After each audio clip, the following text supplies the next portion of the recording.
Bonjour, c'est Jacques Frantz. Je suis le parrain de ITV Célébrité Interviews.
Bonjour David Rasputin, merci de nous recevoir en ces magnifiques lieux de laboratoire de tatouage, si on peut appeler ça comme ça. Tout à fait, bonjour.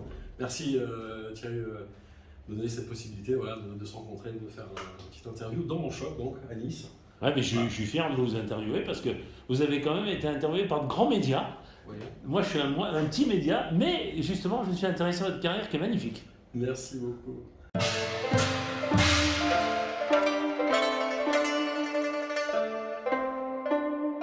Alors, vous êtes né où, vous?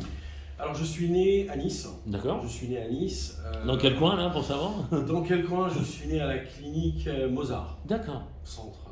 Ah, un musicien. Voilà, ouais. Ça... Alors, du coup, j'ai pas joué de musique. Moi, Petite parenthèse, il était verso comme vous. C'est vrai? Oui, et comme moi. D'accord. Donc, ouais, né à Nice, de parents qui n'étaient pas d'ici, hein, parce que ma mère est allemande. D'accord. Mon père est né en Tunisie de famille italienne, bon, des immigrés, voilà, qui ont Ouais, bougé bien sûr. un petit peu. Ouais, ouais. Et voilà, donc je suis né à Nice. D'accord.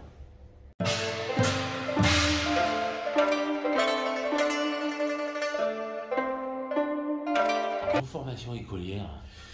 Mes formations, donc j'ai passé toute ma scolarité à Nice, D'accord. forcément, et j'ai terminé par un bac littéraire art plastique au lycée Honoré d'Estienne-d'Or. Ce qui est logique, hein, avec votre art. Alors ouais, ça, on pourrait penser que c'est logique, Mais non. mais non, pas du tout. D'accord. Pas du tout, j'ai fait absolument d'autres choses après, D'accord. qui m'ont emmené de Paris à Anvers, en Ukraine, dans des domaines complètement différents, donc proches des pierres, hein, puisque c'était ça donc, la formation.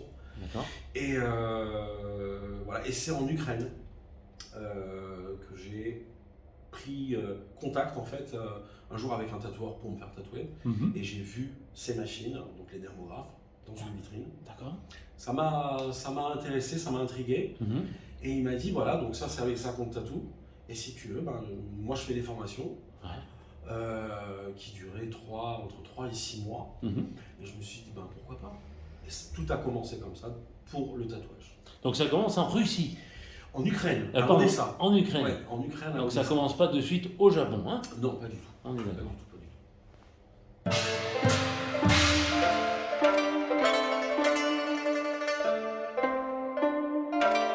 Alors vos formations professionnelles maintenant.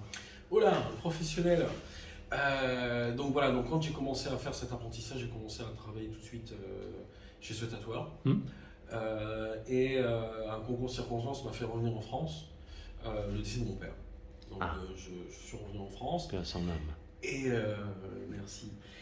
Et donc voilà, bon, il fallait faire un petit peu avec ça parce que c'est ce qui me plaisait. C'est ce qui me plaisait par rapport à d'autres choses que j'ai pu faire, hein, sans rentrer dans tous les détails. Bien sûr. Donc j'ai trouvé un shop à Nice, Lucky Sailor, une personne avec un parcours incroyable, qui a passé 20 ans aux États-Unis, un shop à Las Vegas, etc. Un niveau de dingue. Et moi je l'avais vu sur internet, je me suis dit je vais aller chez lui, être apprenti chez lui, puisque bon, on est en 1, 2, 3 ans de tatouage, on reste un apprenti. Bien sûr. Et donc j'ai eu la chance d'être pris par Luc et de travailler donc à Lucky Sailor, de faire mon apprentissage et d'apprendre plus. Et c'est lui qui m'a donné aussi, parce c'est quelqu'un de très très polyvalent, qui est fort dans tout. Bien sûr. Mais bon, moi c'était la partie asiatique qui me plaisait. D'accord. Et lui était très très bon dedans. Et donc j'ai pu apprendre. Mais malgré tout, j'avais un sentiment en faisant des recherches sur internet que ça restait une interprétation occidentale. D'accord. Du tatouage japonais. Alors, on ne parle même pas de tatouage traditionnel japonais. On parle de tatouage japonais avec les goûts, les formes à l'occidental. Et donc de manière un petit peu simple, hein, quand on aime les arts martiaux, on va aller à la source. Bien sûr. Dans chaque chose, on a envie d'aller un petit peu à la source, Bien sûr. trouver la racine, connaître, apprendre avec des maîtres, entre guillemets. Bien sûr. Et donc forcément c'était le Japon, mais là on se bute à une réalité. Qui fait ce type de tatouage, dans quelles circonstances, comment les trouver, comment leur parler. On se rend compte qu'au Japon, alors que pour des gens de manière globale, le tatouage vient d'Asie, ou du moins en Asie, c'est pas quelque chose de mal vu. Et ben, c'est l'inverse. C'est l'inverse. On se rend compte que le tatouage est très très mal vu au Japon. Est considéré presque comme un suicide social. Pour des personnes normales qui veulent se faire tatouer, elles se retrouvent, il y a des personnes qui sont exclues des familles, considérées comme des parias. Quand vous allez vous balader dans pratiquement toutes les villes au Japon, vous allez tomber sur certains restaurants, pas tous, mais avec des panneaux interdits aux tatoués, les bains, etc. Donc on comprend que c'est underground. Et quand on gratte un petit peu, on voit que le tatouage traditionnel japonais reste quand même. Alors ça c'est à cause c'est un fait historique par rapport à l'empereur qui a interdit le tatouage. Donc les yakuza ont continué en fait de se faire tatouer malgré les interdictions, parce qu'ils étaient déjà hors cadre, hors société. Donc tout ce qu'il pouvait y avoir comme sanction ou comme interdiction, ils s'en foutaient un petit peu. Bien sûr. Donc on se rend compte que on a un art qui est interdit, vu, dans un milieu assez spécifique. Donc comment rencontrer un tatoueur de niveau et qui accepte de former, c'était peine perdue. Et je m'y suis fait avec le temps. Bien sûr. Et c'est une rencontre en fait hasardeuse. Tout à fait hasardeuse. Sur les réseaux sociaux, où j'avais parmi mes contacts le maître Honda. D'accord. Et j'avais des petites discussions avec lui, des petits échanges sur les petits j'aime sur les photos. Et je me suis dit, cette personne, elle met sur absolument tout ce que je poste, elle aime. Donc ça paraissait un petit peu comme ça. Je me suis dit, je vais la remercier. Et donc j'ai fait un petit message comme ça en anglais, et j'ai vu une réponse un petit peu hasardeuse en anglais aussi. Et c'est comme ça que je me suis intéressé en cliquant sur son profil. Et là, des corps entiers tatoués. Incroyable. Et ça, c'est quelque chose que je répète très souvent, mais vraiment cette sensation d'avoir un profil fake. Se dire, c'est quelqu'un qui va piquer, ponctionner un petit peu à droite, à gauche des photos. Bien sûr. Le mettre sur un profil tout à fait anonyme, puisque photo de profil est un logo. On ne sait pas. Pas de visage, que des corps ou des zones tatouées. Et une photo passe, et là je reconnais Maître Nakamura Toshikazu, légende. Pour le public, c'est qui? Les gens du tatouage. Légende du tatouage traditionnel japonais, avec la technique du sud du Japon, de Kyushu style. Il y a différentes façons en fait de tatouer. On dira tout à l'heure, oui. Bien sûr. Différentes techniques. Lui, vraiment considéré comme une encore légende vivante du tatouage traditionnel japonais, avec un passif incroyable dans le monde yakuza et le monde civil, donc du tatouage. Et donc, je reconnais le maître sur la photo. Et donc, mon interlocuteur me dit, c'est moi qui est à côté. Et je suis son élève depuis 25 ans. Là, super, incroyable. Ah oui. Là, les questions fusent. Ah oui, je lui pose 10 000 questions. Et puis, je montre les dessins, je montre le tatouage. Et puis, il est très gentil, très poli. Il me dit, oui, c'est très bien. Et puis, par la suite, on sait que c'était catastrophique. Mais cette politesse, voilà, c'est à la japonaise. À la japonaise. Diplomatie. Ouais. Et donc, un jour, de fait, je demande. Je dis, il faut que je demande, est-ce qu'il prendrait un apprenti? Est-ce qu'il formerait quelqu'un? Et ça a été non, catégorique. Et ça a duré 2 ans et demi. De refus. Sur refus, sur refus, sur refus, sur refus. Et c'est venu du maître de lui-même un jour, dans une discussion, puisque c'était du Google Translate qu'il faisait. Bien sûr. Et puis moi aussi par la suite, parce que d'écrire en anglais en sachant qu'il ne comprend pas, donc je faisais du Google Translate, j'envoyais, lui il refaisait, etc. On arrivait à avoir des échanges, mais qui duraient des heures et des 3-4 heures d'échange pour une discussion qui pourrait durer 10 minutes. Voilà, donc bon. Et il me dit, c'est bien, il était quand même respectueux, il vous écoutait. Tout à fait. Alors, il était dans l'écoute, il me répondait. Et donc un jour il me dit, mais est-ce que c'est vrai que tu veux vraiment être comme si ça l'étonnait en fait. 2 ans et demi après, encore tu répètes, encore tu poses ces questions-là. Et je lui dis oui. Il me dit mais tu réalises le contexte, le milieu et l'implication que ça donne, et ce que ça, voilà, la difficulté de tout ça. Je la réalisais pas du tout. Ouais, bien sûr. Mais je peux pas dire non. Ah non. C'était bien sûr que oui, c'était un rêve. Ouais. Donc j'ai dit oui. Et il m'a dit alors je vais t'expliquer comment ça fonctionne. Moi je reste un élève de mon maître. Donc si je dois avoir la possibilité de prendre un élève, je dois lui demander son approbation. Normal.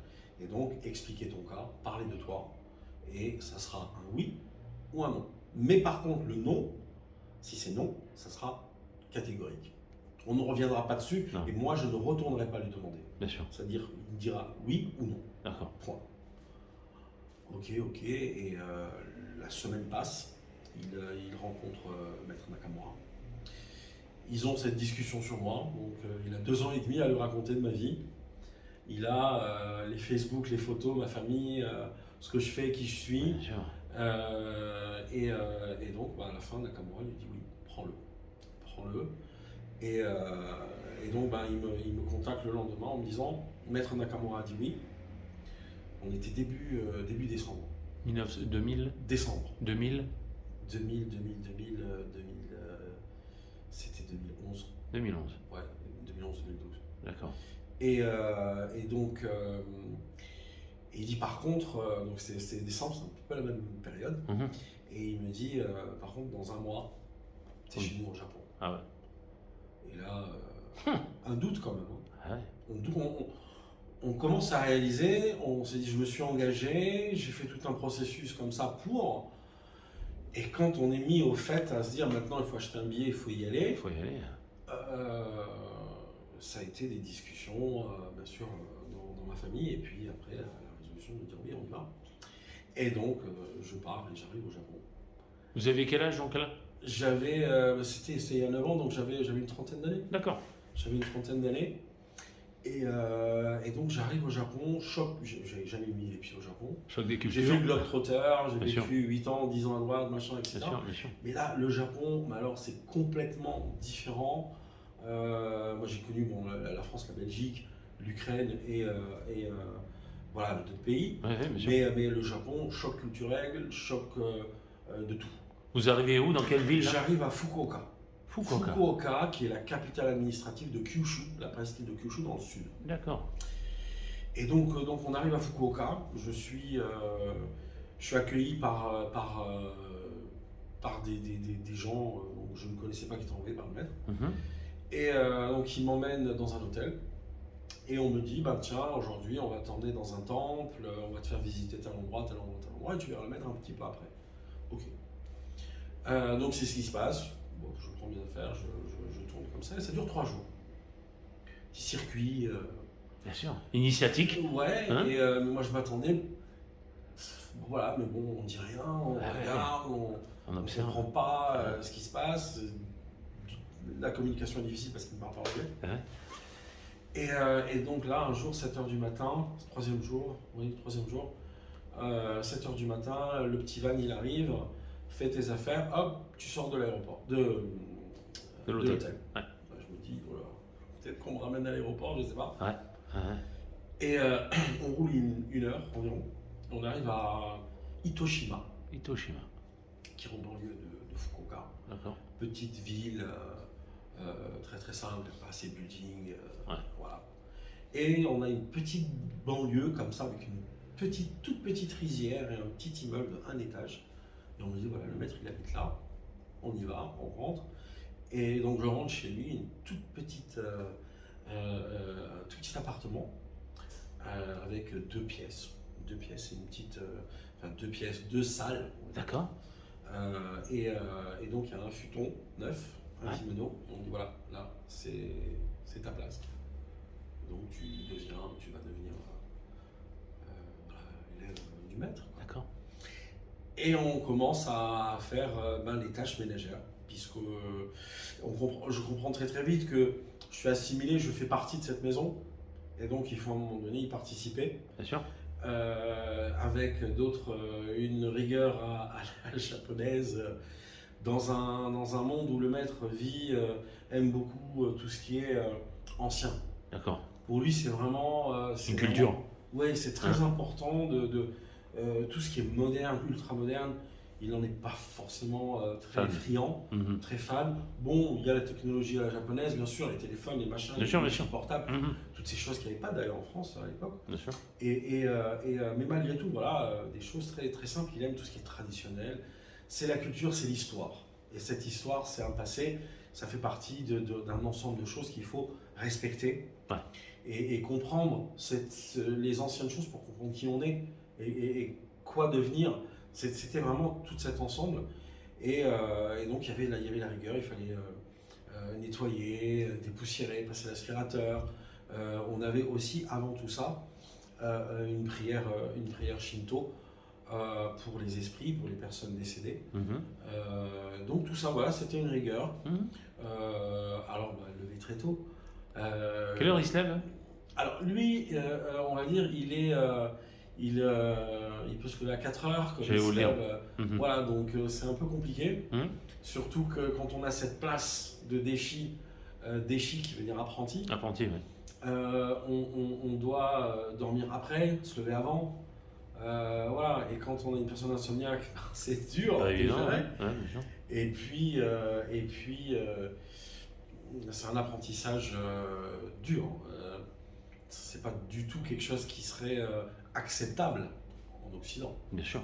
En France, vous prenez de la prison pour esclavagisme ou je ne sais trop quoi. Là-bas, c'est une relation père-fils. En fait, on est apprenti-maître, père-fils. On fait partie d'une famille. Donc, comme on peut très bien engueuler son fils, eh ben, on va engueuler son apprenti, son déchi. Alors, des fois, ça va très, parce que ça, c'est des caractères aussi. Alors, lui, il est très, très, très dur. Donc, ça peut être des insultes, ça peut être un peu assez violent psychologiquement.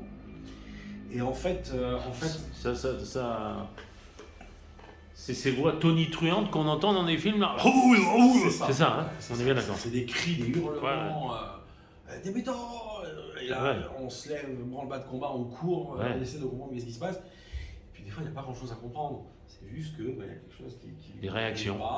Et voilà, donc après c'est une question de culture, de comprendre qu'un oui veut dire non, un non veut dire oui. Oui, c'est ça. Donc déjà, il faut arriver à comprendre ça, assimiler la culture.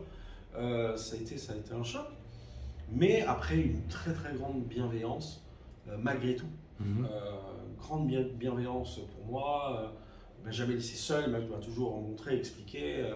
On est nourri, logé, blanchi, on va dire, c'est vraiment. Mais par contre, voilà, les choses quand elles sont mal faites, il ne va pas prendre par quatre chemins pour l'expliquer. Tout de suite, on se fait engueuler, on se fait envoyer jeter comme un moins que rien.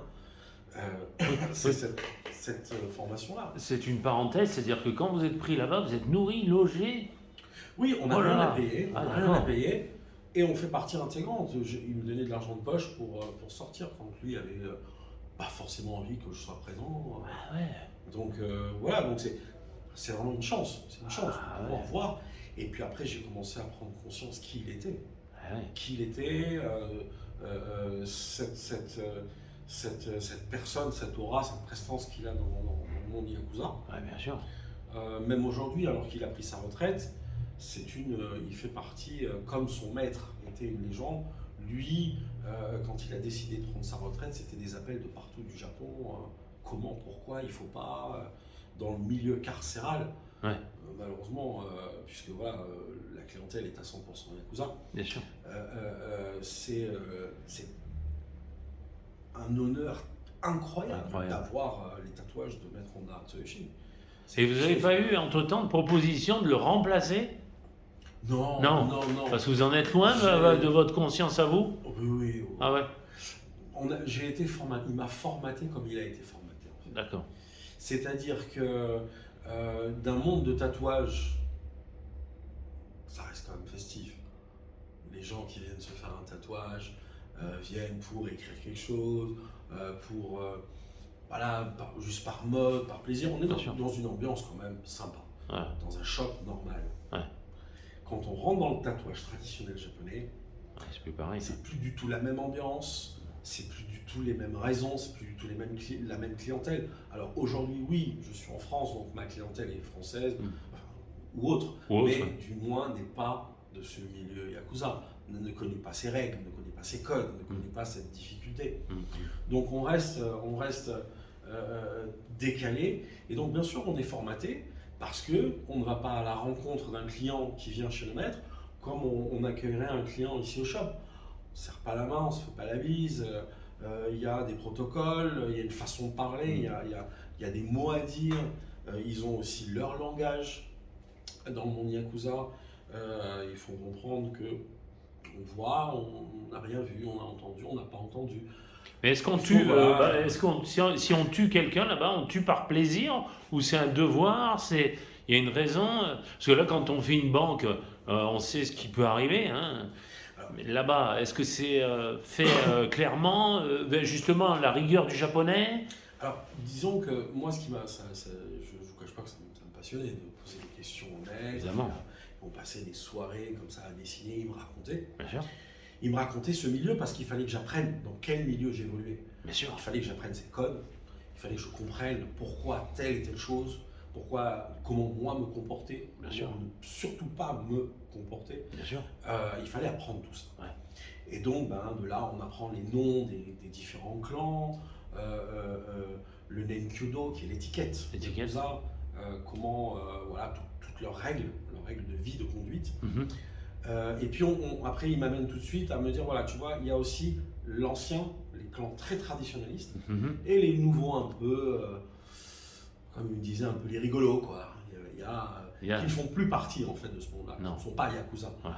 Mais voilà, il y a les Yakuza, et ce monde traditionnel est incroyable. De règles, de codes, de dureté.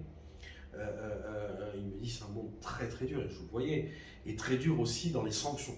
Parce que quand on rentre dans un clan, alors on rentre dans une famille, qui est pyramidale, avec au sommet le Yabun, qui est le boss. Le Yabun, oui.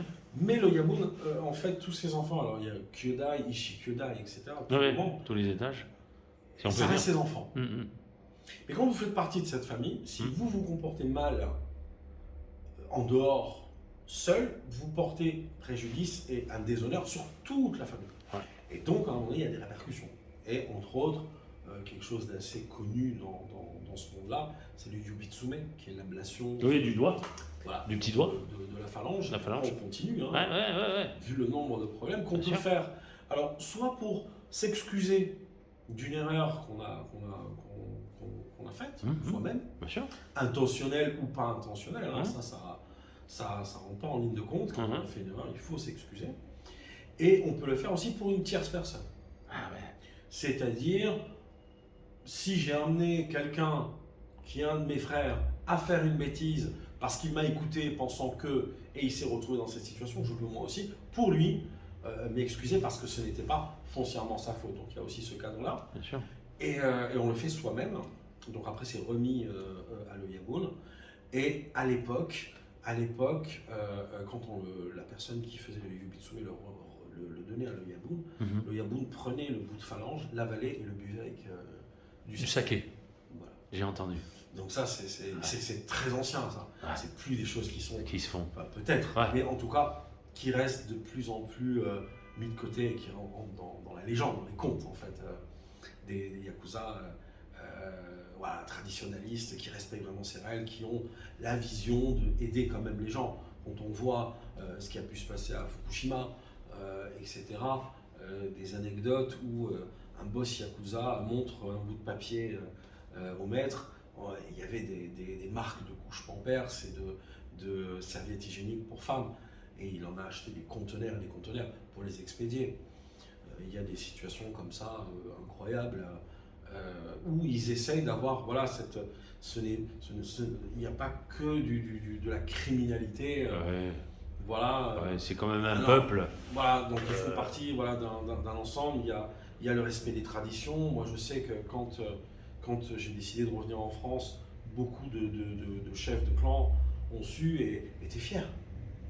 Fiers et voulaient voir ce que je faisais et se disent mais les Français là-bas, ils aiment. Et c'est une fierté. C'est une fierté pour eux. Déjà, un étranger qui vient apprendre, je pense Alors que oui. c'est une fierté. Alors j'étais un petit peu le sujet Ouais. de curiosité. Comment ça se fait? Qui c'est ce Qui c'est ce gars-là? Ouais. Pourquoi Honda Sensei il l'a pris? Mm. Qu'est-ce qu'il est capable de faire? Mm. Et donc ben voilà, je rencontrais des gens qui me regardaient un peu Bizarrement. voilà et tout de suite enfin tout de suite il y avait un feeling qui passait et des anecdotes. Un jour j'ai serré la main au tout début à un, puis on me l'a bien fait comprendre qu'il fallait surtout pas faire ça. Ouais. La personne à la fin m'enlaçait pour me dire bonjour parce qu'il savait voilà je suis français. Ouais. J'avais pas fait ça pour me donner un affront à qui Non, que non. ce soit. Mais les années passant, ben, ils ont commencé à me connaître. Ouais. On a mangé souvent dans différents restaurants avec différents membres. Et puis, ben, il y a de la rigolade. Il y a toujours, attention, il faut toujours savoir Oui, comment se placer, bien sûr, surtout comment se placer vis-à-vis du maître, c'est important. face à eux, Ouais. de ne pas le déshonorer Ouais. par mon attitude Ouais. vis-à-vis d'eux. Bon, tout ça est très codifié. Ouais. Mais bon, voilà. Puis vous veniez dans un monde justement hors la loi. Le tatouage était, comme vous l'avez dit, hors la loi. Tout à fait. tout Non, à fait, putain, tout à c'est fait. doublement curieux.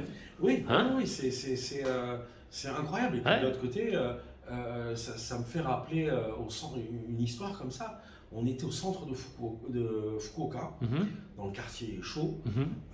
dans un tout petit restaurant, dans une petite ruelle comme ça, un petit peu sordide. Et c'était un des anciens boss de la ville, retraité, qui tenait cette petite échoppe avec sa femme. Mhm. Et alors on comprend tout de suite l'ambiance quand on rentre. Il y a peut-être 6 personnes qui peuvent rentrer dans le restaurant. Est-ce qu'on se déchausse obligatoirement? Alors bah, ça dépend. Dans Ça dépend. celui-ci non. D'accord. Dans celui-ci non, mais c'est Ok. vrai que oui. Hein? Dans certains on est obligé. On est obligé. Et on comprend tout à fait que la clientèle, tous Yakuza, enfin des personnes à 1h du matin avec des lunettes de soleil et des costards en train de manger avec des D'accord. montres. Ouais. Alors c'est des personnes qui vont passer une très très bonne soirée, hein, qui réalisent pas trop ce qui se passe, mais bon, chez lui, c'est pas le type de Non. personne qui laisse rentrer ou qui s'amuserait de rentrer comme dans cet état-là. Bien sûr. Donc on comprend tout ça et donc on me regarde et alors lui il me connaît, me voit, m'accueille comme un bon tenancier de taverne comme ça. Ouais, bien sûr.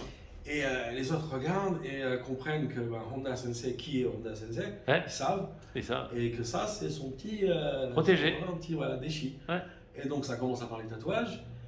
Et saké sur bière, sur machin, sur truc. on s'est retrouvés ce jour-là. Les 4-5 étaient tous torse nu à montrer Leur les tatouage. tatouages, le dos. Alors ils commençaient à regarder mon dos parce que c'est le sensei qui l'a fait. Je regardais comment le sensei prenait aussi. Bien sûr. J'allais pas trop loin, Ouais. parce qu'on peut rigoler, machin, mais, Ouais, mais toujours dans le respect. Savoir comment se tenir. Bien sûr.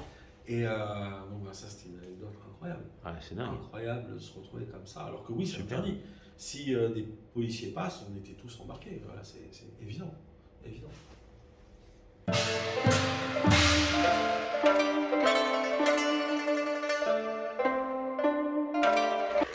Alors, comme vous avez travaillé au Japon, pardon, des arts martiaux peut-être? Mais les arts martiaux, depuis petit, oui, c'est des choses qui me plaisaient. D'accord. J'ai eu la chance aussi de rencontrer là-bas un 8e dan de karaté. Impressionnant. D'accord. Impressionnant. Une personne. Alors là-bas, c'est quoi? Le Shotokan, le Shidokan? C'est comme aux États-Unis. Ouais. Shidokan. Ça, j'ai vu ça. Ouais. Karaté do. Ouais, c'est ça. Après, il y a aussi une championne olympique. Pas championne olympique, membre de l'équipe nationale. Je connaissais son copain. D'accord. C'est balèze. Bah, c'est pas l'enseignement. Mais les Français sont forts aussi. Oui, on a des bons. Mais là-bas, c'est vrai que. bons éléments. Nous avons notre grand Christophe Minard, Oui, c'est vrai. champion du monde de karaté à Nice, ouais. que je connais bien. Donc, le hockey. Ah ouais, moi je suis passionné de hockey sur glace. Mes enfants font du hockey sur glace. Super. C'est un beau sport, hein. C'est un très beau sport. On est bien d'accord. Très vite. Hockey sur glace, pas gazon, hein. Non, pas gazon. D'accord. La glace. La glace. D'accord.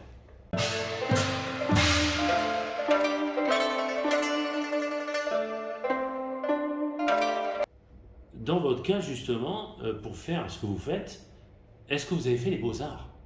Alors oui, alors ça c'est absolument pas ce qui permet d'aider, je dirais, plus que, mais ça permet d'avoir une ouverture d'esprit. Différentes. Si on aime l'art, parce qu'il y a beaucoup d'histoire de l'art, il y a beaucoup d'utilisation de programmes pour savoir comment utiliser les traitements de photos, de machin, de trucs. Bien sûr. Après, ça dans le tatouage moderne à la machine, quand on les voit, alors oui, ils ont des tablettes, il faut avoir quand même au niveau du dessin. Le dessin, c'est comme la base. Ah oui.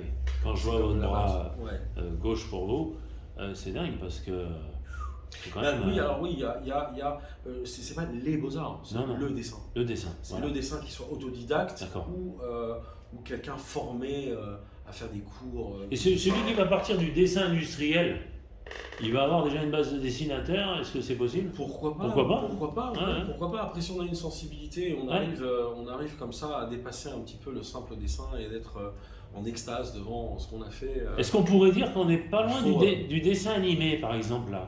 Alors, il y a aussi des dessins animés, oui. On va voir. Dans le tatouage, aujourd'hui, on a dépassé, grâce à la technique, grâce aux mentalités et aux tatoueurs, on a dépassé le petit cœur, je t'aime maman, le truc de biker, ou voilà, un petit peu underground. On a des personnes, quand on parlait des beaux-arts, moi j'ai des amis, puisque j'ai vécu donc 8 ans dans les pays de l'Est et en Ukraine, donc des amis qui sont de Moscou et Saint-Pétersbourg, qui ont fait cette formation académique. Incroyable. Eux, pour le coup, ce sont des mecs avec un crayon gris, Moi, j'adore mon travail dans le tatouage traditionnel japonais, mais au niveau artistique, c'est la Renaissance italienne, c'est la sculpture, c'est la peinture à l'huile. J'ai une personne qui est incroyable, qui était mon voisin, qui est tailleur de pierre, Bernard, qui est une personne incroyable. Et la sculpture sur le marbre, c'est de donner ces formes, faire des drapés. C'est un truc de dingue. Et ça, de le retranscrire en dessin, après en peinture et en tatouage. Aujourd'hui, les machines, les aiguilles, les encres et la capacité du tatoueur à faire des portraits, de faire du réalisme, l'ultra-réalisme, ça c'est super, c'est super. Moi, je ne suis pas capable de le faire. Sur papier, oui, mais je ne me suis pas, disons, perfectionné dedans, je vais faire des choses à un niveau simple, mais il y a des personnes qui sont incroyables. Et c'est vrai que d'avoir cette formation, est un plus. Après, toute formation est un plus. Bien sûr. Maintenant, il faut qu'elle soit quand même dans un cadre. Et malheureusement, ça c'est une petite parenthèse, mais je pense qu'il ne faut pas. Les gens qui ont des rêves, des fois, sont capables d'aller très loin et dépenser beaucoup d'argent. Alors qu'un livre, un crayon, une gomme, et puis et du temps, hein, et de l'huile de coude, comme on dit, de la volonté. Pas juste payer quelque chose pour avoir ça, non. Non, il faut que la personne elle donne de soi. Comme ma formation moi, au Japon, on m'a des fois posé la question, est-ce que tu prendras un apprenti? Il est difficile de transmettre quelque chose à quelqu'un de manière différente de ce qu'on a reçu comme enseignement, ou de quelle manière. Et c'est vrai que quand je parlais de trucs de formation, c'est souvent court. Et l'investissement, en tout cas dans le tatouage traditionnel japonais, est assez spécial. Parce que ce monde-là, moi j'ai été formé au Japon. Avec un maître japonais dans ce milieu-là. Et donc je dirais que expliquer à quelqu'un que je forme, comporte-toi comme ci, comporte-toi comme ça, on est dans un cadre différent. C'est différent. Donc il y a une grosse partie de l'apprentissage qu'il n'aura pas. Et il faut, pour le tatouage traditionnel japonais, fait sans machine, à la main, monter les aiguilles soi-même, travailler son encre, son soumis sur les sous-oulis, etc. Il faut connaître cette culture, comprendre cette culture, comprendre ces gens. Alors bon, je ne suis pas un expert, hein, loin de là, mais il faut être imprégné. Mais vous avez travaillé combien de temps là-bas quand même? Plus de 5 ans. Ouais. Vous avez quand même appris des choses. Hein? Oui, disons que c'est pas travailler, c'est étudier. C'est être présent, c'est voir le maître évoluer. Alors là, ça fait la 9e année que je suis son élève. Il a pris sa retraite, donc je suis le dernier des élèves qui a été le plus sur le temps, le plus longtemps formé. Et le dernier, puisque les autres, il y a eu des personnes avant moi, mais qui sont restées 2 ans, 3 ans. Donc ça permet d'apprendre beaucoup de choses. C'est la dernière année d'ailleurs qu'il a passé avant de décider de prendre sa décision, de prendre sa retraite. Quel âge il a ce monsieur maintenant? Une 50aine il est passé. Ah d'accord. Alors pourquoi? Parce qu'il a 35 ans dans ce milieu-là. Donc très jeune. Très jeune, ouais. Bien un petit peu de... Bien payé par les Yakuza, je pense. Peut-être. Hein? Si. Oui, c'est la dureté de ce milieu. C'est la dureté parce qu'il n'y a pas de fun. Il n'y a pas de... Voilà, c'est très très dur, c'est une rigueur, c'est très...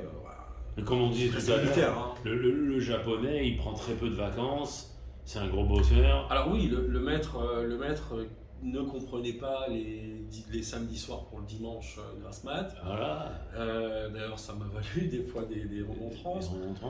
Les vacances, qu'est-ce que c'est? Passer du bon temps, lui, c'était dessiner. Ou manger. Il aime le manger et ça. Et le tatouage. D'accord. Matin, soir. C'était réglementé. Moi, j'ai été formaté là-dedans. Donc d'où l'apprentissage aussi. Cet apprentissage, on formate en fait une personne. Bien sûr. On formate à être un membre de la famille, donc en qui on doit avoir confiance. Qui respecte, qui montre son respect, et qui reçoit aussi en retour. Bien sûr. Et tout ça fait un ensemble. Alors on ne demande pas d'être un artiste, on ne demande pas d'être un virtuose du dessin, du tatouage, mais on demande quelqu'un qui respecte les règles, qui suit les règles et qui fait comme elles doivent être faites, avec cet apprentissage de soumission, de respect, on se tait. Et alors il n'a jamais été très très bavard et avide de compliments, etc. C'est souvent en fait les gens qui discutaient avec lui, j'entendais ce qu'ils pensaient de moi. D'accord. Donc, et c'est là où j'ai entendu, une fois, il a pu dire à quelqu'un, moi David, il est ce qu'il est, il est comme mon fils maintenant, il est mon élève, c'est mon déchi, parce que pour la personne qu'il est et sa persévérance. Bien sûr. Ça, c'est quelque chose qu'il a dit qui a été très marquant pour lui. Et c'est là aussi où il a décidé d'aller voir le maître Nakamura et a voulu voir jusqu'à quel point je tenais. Bien sûr. Sans prendre, tout jeter et dire stop, j'en ai marre. Moi, me faire engueuler, machin, et j'ai jamais fait. Je l'ai jamais fait, j'ai toujours tenu. Des clients français, beaucoup de clients français m'ont vu du moins dans ces situations difficiles. Je tenais, bon, je sais pas, j'ai essayé de rester comme ça, poker face. Hein. Bien sûr. Et c'est ça. Et la seule question que j'ai posée, ça a été à Nakamura. D'accord. Maître du maître. Ça me brûlait les lèvres.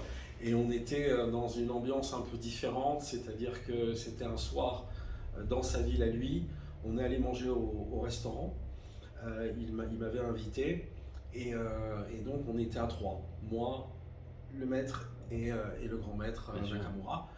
Et dans la situation, j'ai posé la question, j'ai demandé, mais Sensei Nakamura, pourquoi vous avez dit oui? Pourquoi moi? Et il m'a répondu, il m'a dit David, alors pour moi tu n'es pas un gaijin, pour moi tu es comme un japonais, tu es comme mon petit-fils, regarde tous les sacrifices que tu as fait, trentaine, des enfants, venir ici, ce cadre, ce milieu, cette difficulté, cette dureté, ce changement total de situation sociale. Voilà. Bien sûr. Il comprenait d'ailleurs, il disait à Honda, il faut que tu comprennes qu'il n'a pas la même compréhension qu'un japonais. Bien sûr. Ne sois pas si dur avec lui, ou pas tout le temps si dur, parce qu'il ne peut pas tout comprendre, il n'est pas né ici. La moindre des petites choses dont on va lui parler, peut-être qu'il ne sait même pas à quoi ça correspond. Le théâtre No, les Oni, les yokai, les rania, c'est des mots qui veulent dire tout pour nous, rien pour lui. Il doit tout réapprendre. Et c'est pas simple. Et donc, il termine en disant, voilà, il y aurait des jeunes qui traversent la rue, qui viennent chez moi, qui sont formés. Lui, il a fait des milliers de kilomètres. Il aime notre culture, c'est évident. Autrement, il serait pas là. Voilà, il a le même amour, le même respect pour cette culture. Donc pourquoi je devrais le considérer comme quelqu'un de différent? Aucune raison. Ça m'a fait très plaisir d'avoir. C'est pas qu'on a envie d'avoir un compliment ou d'entendre quelque chose, mais c'est une satisfaction de se dire il a vu mon amour pour. Parce que on n'a même plus, quand on est formé avec cette rigueur-là, on ne peut même pas exprimer sa joie de dire oh là là, c'est beau, c'est machin. Non, parce qu'on doit se taire. Quand on m'a offert le Suzuli, on avait les mains qui tremblent. Il a plus de 100 ans. Ce sont des choses faites à la main, gravées, l'artisan qui l'a fait. Mais il m'a été offert par Nakamura à Honda, à moi. J'ai plein de choses comme ça qui m'ont été offertes et données d'élèves, de maître à élève et d'élèves encore.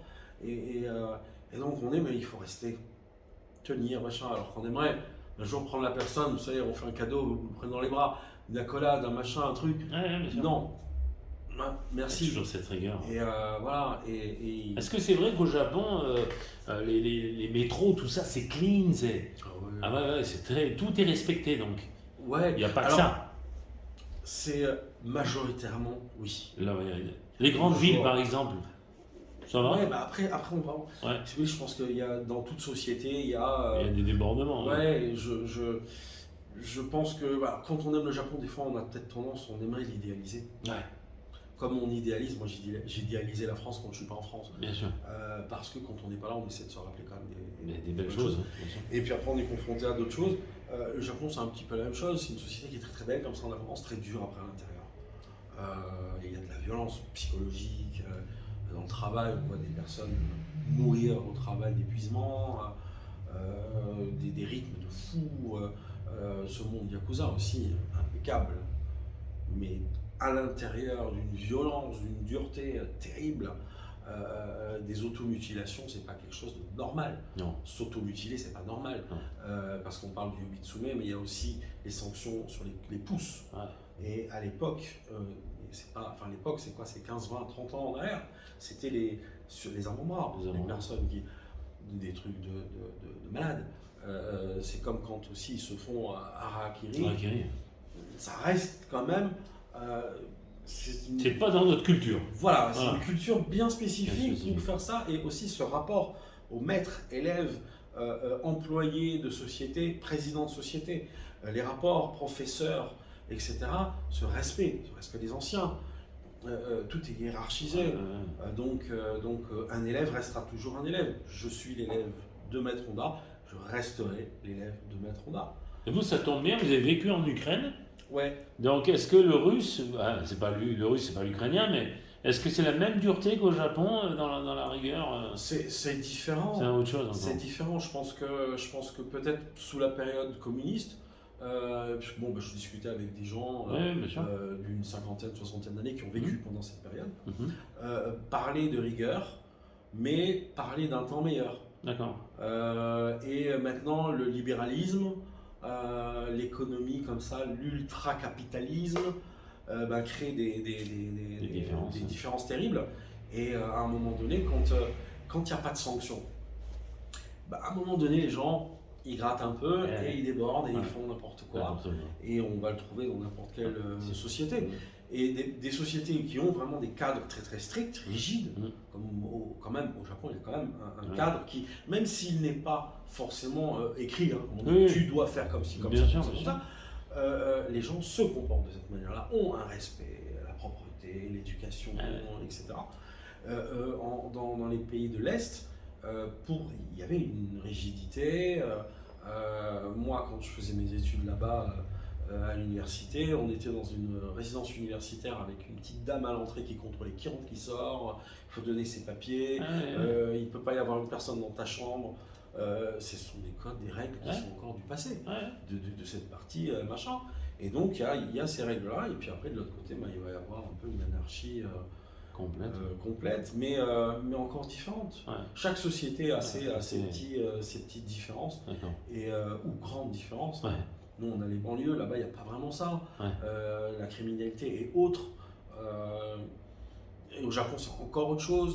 Moi, j'étais très très impressionné de voir dans les quartiers Yakuza, il n'y a pas de sécurité. Il n'y a pas de... Je rentrais dans les bars, vous voyez une barmaid, que des employés féminins. Pas de sécurité, en tant que Français, quand on sort dans un pub, un bar, peu importe, là en l'occurrence c'est des karaokés, vous avez une sécurité. Là-bas non. Alors quand on pose la question, on dit oui mais bon, ici c'est clean, et ça restera clean. Donc oui, voilà, et tout le monde le sait, et tout le monde joue le jeu.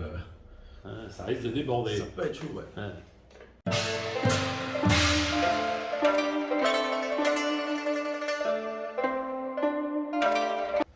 Alors, est-ce que dans ton domaine, tu as déjà eu des demandes de personnalités connues, on va dire, qu'elles soient politiques, artistiques, sans dire les noms, hein?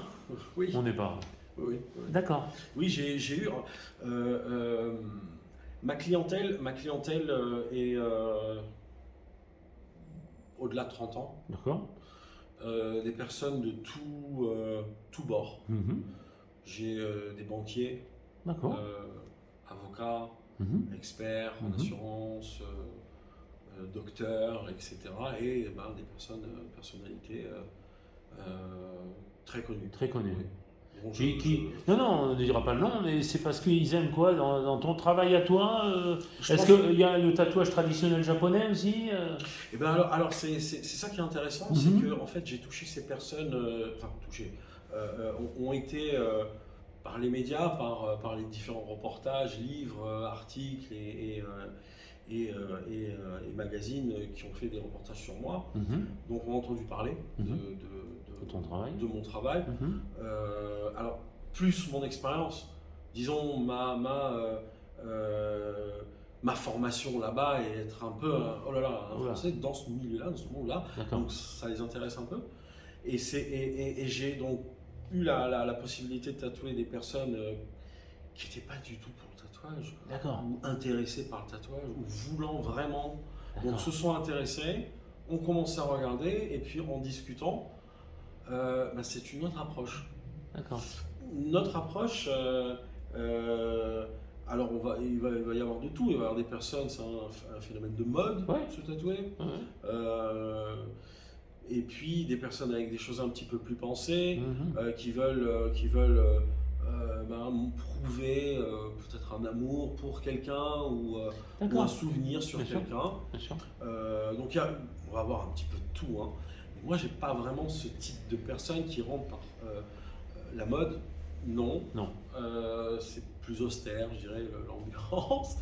Euh, le tatouage en lui-même, moi, le maître et le maître du maître m'a formaté à l'artisanat. En bien sûr. disant, tu n'es pas un artiste, D'accord, tu es un artisan.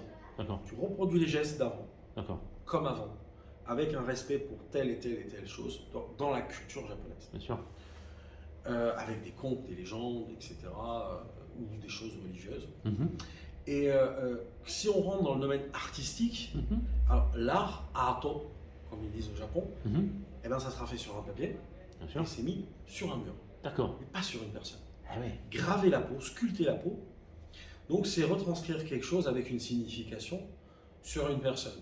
Et c'est intemporel. D'accord. Qu'elle ait 15 ans, bon, c'est interdit, mais pour faire cette grande, ce grand pont, de partir de 15 ans à 100 ans, elle restera quand même avec cette signification. D'accord. Alors qu'un portrait d'un chanteur ou d'un acteur ou de je ne sais trop qui, à un moment donné, ben, ne sera plus, on ne sait même pas qui et pourquoi, et 100 ans après, quand on regarde les photos d'un tatoueur très connu au Japon, Ori Uno, bien sûr, qui est décédé, qui est du début du 19e siècle, D'accord.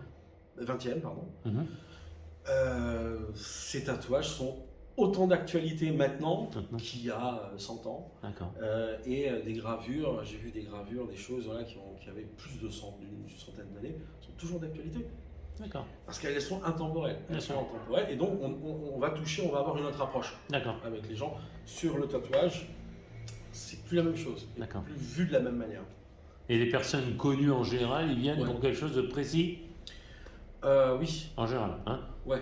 soit Ouais. comme tu dis, peut-être déclarer la flamme à quelqu'un, Oui, alors. n'importe quoi. Ouais, mais oui, moi, on m'a demandé quelque chose de bien précis. de particulier. Ouais. Voilà, je l'ai fait. Bien moi, sûr. Ouais, ouais. Et voilà, après, c'est aussi. Parce qu'il y a eu différentes personnalités, on va dire. Ouais, ouais. Et donc différentes aussi visions Vision des choses. des choses. Une était particulièrement comme ça, incroyable. Comment encore ça existe vraiment? C'est-à-dire ce qu'on a entendu, on peut le faire comme On peut ça le faire à comme la ça. traditionnelle japonaise. Est-ce qu'ils veulent un schéma aussi et papier à la base déjà des personnalités des fois Alors, les personnes connues ou pas hein. ouais, de manière globale. Celui qui a peur de suite et qui ne te connaît pas, même s'il connaît ton travail, et, attendez, je voudrais quand même voir avant de l'avoir sur le bras. Ou... Alors, Il stresse un peu, non le stress, oui, les Oui, il y gens, en a.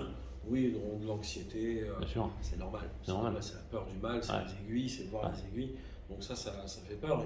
Et moi aussi, quand le maître me tatoue, Ouais. j'ai de l'anxiété, la peur sûr. du mal, de se dire comment je vais réagir cette fois-ci, etc. D'accord. Donc ça, oui, mais sur le dessin, je pense que les personnes, de manière globale, encore une fois, je suis pas dans le même cadre qu'un shop de tatou normal, D'accord. enfin normal, Oui, oui. moderne, on va Mhm. dire, Mhm. où ils veulent un rendu Voilà, papier, papier. et bam, on Et se bam. le met, et là, je leur explique que l'approche est différente. Mhm. On doit m'expliquer le sujet. Bien sûr. Je prends la carpe, les gens adorent la carpe ici, là, au Japon, ils rigolent, ils me disent tu es l'expert de la carpe Sakura.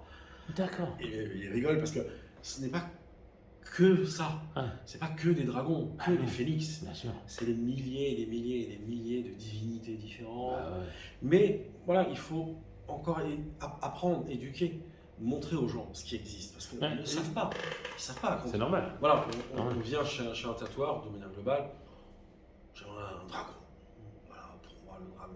Ben, moi, c'est si je devais le faire, c'est ce que je te demanderais, puisque Voilà, ça c'est pas reste. ça. Ouais. C'est que moi, je suis un dragon en Alors année ça, chinoise. donc ça, c'est différent. Ça, c'est différent. Là, on partirait, donc, si on fait un projet, Voilà. tu viens me voir, Bien hop, sûr. on fait un dragon, Voilà. donc, je te montre le visage, D'accord. la tête, Mhm.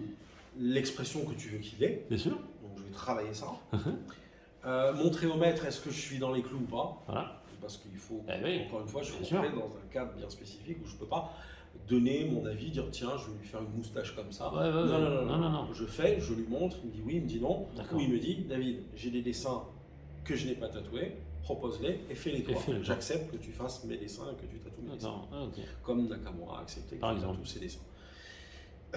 Et donc voilà, une fois qu'on a ça, tu me dis à quel endroit, je le positionne, mais après tout le reste, je vais le faire à la main sur le corps de la Sur le personne. corps. Et donc on ne peut pas, la plupart de mes clients ne sont pas de Nice, donc ils ne peuvent pas venir pour voir un dessin. Exact. Envoyer un dessin, malheureusement, on est dans une société où une personne laisse un acompte ou je ne sais quoi, Ouais, tu ouais. prends les dessins, il va aller se les faire ailleurs. Ah ouais. C'est triste. C'est triste, mais c'est Il ça. faut aussi prendre en compte ça. Ouais. Et puis, alors, ça je dirais que c'est pas le plus important. Non. Moi, le plus important pour moi, c'est comment je peux expliquer à quelqu'un, parce que le corps, c'est pas une surface plane. Ah non. Donc, comment je peux lui faire comprendre un dessin donc, sur une feuille, Bien sûr. dessinée, et après, elle doit être positionnée Ah ouais. sur un bras, donc une zone comme ça, tubulaire. Bref, et donc, à un moment donné, on doit s'adapter au corps, et il y a aussi le côté unique. On n'est pas dans le tampon. Ah ouais. À la poste, tac, on a un Ouais. dessin, bam, je le Toujours le mets même. et c'est réglé. Ah. Voilà, non. Non. Il faut que ça s'adapte au corps. Il y a des personnes grandes, petites, grosses, maigres. Ouais, c'est Donc ça. il faut l'adapter et mettre en valeur, En valeur. en fait. Mettre en valeur certaines courbes, Bien sûr. travailler. Donc ça, c'est l'apprentissage. Ah ouais. Mais dans les codes. Ouais. Parce que le tatouage traditionnel japonais a, Ouais. ses codes. Codes couleurs, etc. Etc. Bien sûr, bien sûr.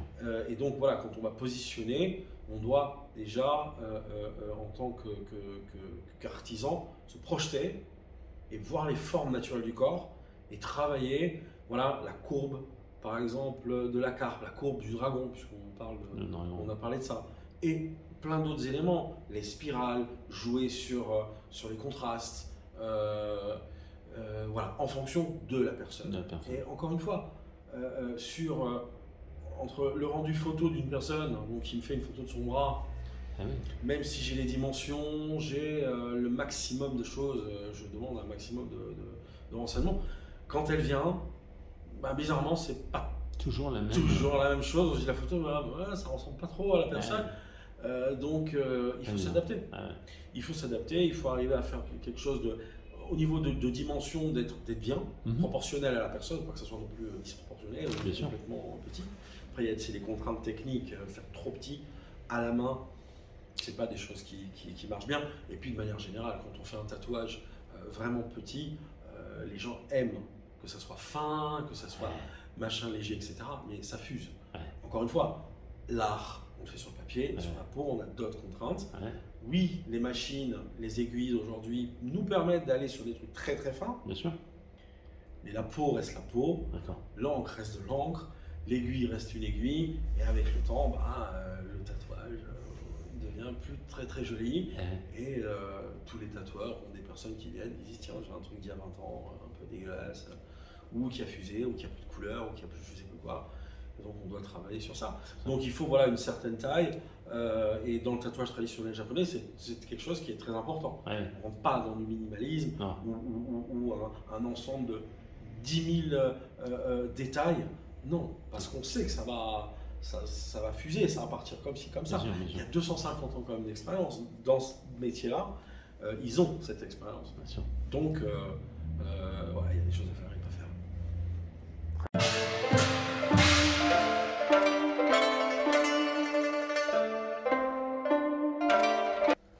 Est-ce que vous avez enseigné, vous, maintenant, le tatouage depuis? Non. Non.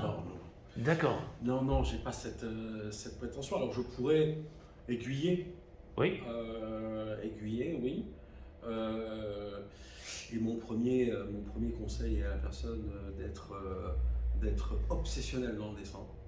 Obsessionnel dans travailler les corps humains par exemple, voilà, Ouais. comprendre la structure, corps humain, les animaux, voir comment ça se positionne, les ombrages, les proportions, travailler en grand, pas minimaliste sur des petites feuilles, des petits dessins comme ça, donc il faut travailler dans le grand, faire des grands courbes, voilà, travailler le dessin, ça c'est la première des choses. Il y a quelque chose de petite anecdote comme ça sur le dessin qui est incroyable, où le maître au tout début me disait tu fais des traits et des ronds. D'accord. Alors je fais des traits et des ronds. de haut vers le bas, de bas vers le haut, de droite vers la gauche, de gauche vers Ça la droite. nous rappelle Karate Kid où il dit il faut Alors, ouais, poncer. peut-être. Ouais, je pense qu'il peut y avoir des. Ouais, il y a une similitude. Machin comme ça chez eux. Et je me suis dit quand même, c'est cool, mais c'est chiant, quoi. C'est chiant, ouais. Voilà, hein. Oui, c'est vrai. Et donc je fais ça. C'est quelque chose qui plus que simple. Et ben, les années passant, un jour je rentre dans la pièce et le maître était par terre en train de dessiner. Il tourne son carnet et puis il fait un trait vers le bas, un trait vers le haut, un trait vers le bas, un trait vers le haut, un rond vers le bas, un rond vers la gauche. Impeccable, comme à la règle ou au combat. Ouais, parfait. Et c'est vrai que quand on est maintenant, alors c'est quelque chose qui me parle pour les spirales. Bien sûr. La spirale, alors où on la fait sur stencil et on la pose, D'accord. mais elle ne sera jamais adaptée vraiment à la personne. On peut arriver à trouver des trucs, mais ça reste quand même, il faut le faire à la main. Et il y a à un moment donné une mémoire du geste. Et je me suis rendu compte que je faisais mieux les spirales à main levée D'accord. sur les corps avec mes feutres D'accord. que de prendre une feuille de papier, dessiner, stenciler et poser. Le Ouais. rendu était complètement différent. Différent. Ce sont des petites choses comme ça, bêtises, mais qui n'en sont pas. Faire un trait, alors j'invite les personnes qui nous regardent là, à prendre une feuille et à faire des traits sur 4-5 cm, mais qui soient en longueur régulière, droit, et en espacement régulier. C'est pas si simple. Ah non. Mais voilà, et de travailler tout ça, permet d'avoir, dans certaines situations, alors au Japon, il y a plein de choses comme ça que j'ai étudiées, je ne sais même pas pourquoi je les ai étudiées aujourd'hui, mais qui sortent comme ça, et ça fait partie une des choses que j'ai apprises et qui me revient, et là je comprends pourquoi. Réfléchissons bien. Quand on fait un kanji, on le dessine. Et déjà, on apprend à dessiner quelque part. C'est ce que je tiens. Voilà. Hein, le travail voilà. est incroyable. Bien le sûr. geste, Voilà. la gestuelle, et c'est la répétition sur répétition sur répétition pour atteindre, comme ils disent, une pseudo-perfection. Pseudo-perfection. Ils Ouais, disent pas la perfection. Non, pseudo-perfection. Ouais, c'est ça qui est dingue. Essayer d'arriver, parce que dans le tatouage traditionnel japonais aussi, des fois on dit mais c'est pas super fun, il n'y a pas beaucoup de choses, il n'y a pas beaucoup de possibilités comme on dit, de s'exprimer. Bien sûr. Donc, d'élargir sa palette, on va dire. Ouais. Et oui, mais chaque fois que je fais des thèmes que j'ai peut-être répétés des 100, 200, 300 fois, on est toujours dans cette forme, comment attaquer la ligne, comment piquer pour être net, pour être mieux encore, mieux. Et on le répète sur répétition. Et tous les jours la même chose, faire de l'ombrage, la densité de son encre, voilà. Bravo. Refaire à chaque fois son encre pour que l'encre qu'on a fait aujourd'hui ressemble à celle de demain et celle d'hier. Parce que les clients viennent, le tatouage est plus long. Donc quand je vais avoir des zones où on a fait des ombrages, il faut que j'ai la même teinte. Mais comme je n'ai pas de bouteille d'encre que j'achète numéro 1, 2, 3, 4, donc je n'ai pas cette palette de nuances de noir, c'est moi qui dois me faire ma teinte et savoir est-ce que l'encre est assez dense, est-ce qu'elle doit être plus dense, quel va être le rendu sur la peau, est-ce que je vais avoir le même rendu à côté quand je vais faire un noir, deux noirs à côté, malgré tout, quand on fait un aplat de noir et un autre aplat à côté, si on n'a pas la même densité de couleur, on n'aura pas, ça sera, on verra la différence, on verra que ça ne correspond pas. Donc c'est tout ça. Ça faut y penser. Oui. Quand on bosse dans ces métiers-là, c'est là la rigueur, elle est là aussi. C'est ça. Et c'est là la difficulté aussi de l'apprentissage, quand la question sur former quelqu'un, il y a tellement de choses, c'est tellement long. Et encore une fois, je dirais, vulgairement parlant, si je dois former quelqu'un à la machine, là je dirais oui, tu prends les aiguilles numéro tant, l'encre comme ça, telle marque c'est comme ci, telle marque c'est comme ça, fais-toi ta petite expérience, commence à tatouer, tu verras que, un petit peu comme tous les tatoueurs, regarde ce que les autres tatoueurs ont, regarde le rendu, et puis tu vas te faire un choix toi-même. C'est simple. Ouais. Il y a telle marque d'aiguilles, des plus connues, moins connues, des texturées, moins texturées, des longs tapers, machin, etc. Bien sûr, bien sûr. Ça s'apprend. Et Mais pour l'encre- l'élève, il va s'entraîner comment puisqu'il n'a pas le corps de quelqu'un. Alors, Il y a une texture où on peut, comme la peau, s'entraîner. il y a les peaux synthétiques. D'accord. Mais ça, c'est à la machine. D'accord, Au Tebori, d'accord, nous, on avait les radis. d'accord. Radis blancs, de gros, un petit Ah peu. ouais, d'accord, Mais c'était juste pour faire des lignes. d'accord. Alors, on faisait des très vers le haut, Très- très vers le bas, des ronds à Un droite, centre, des ronds à gauche.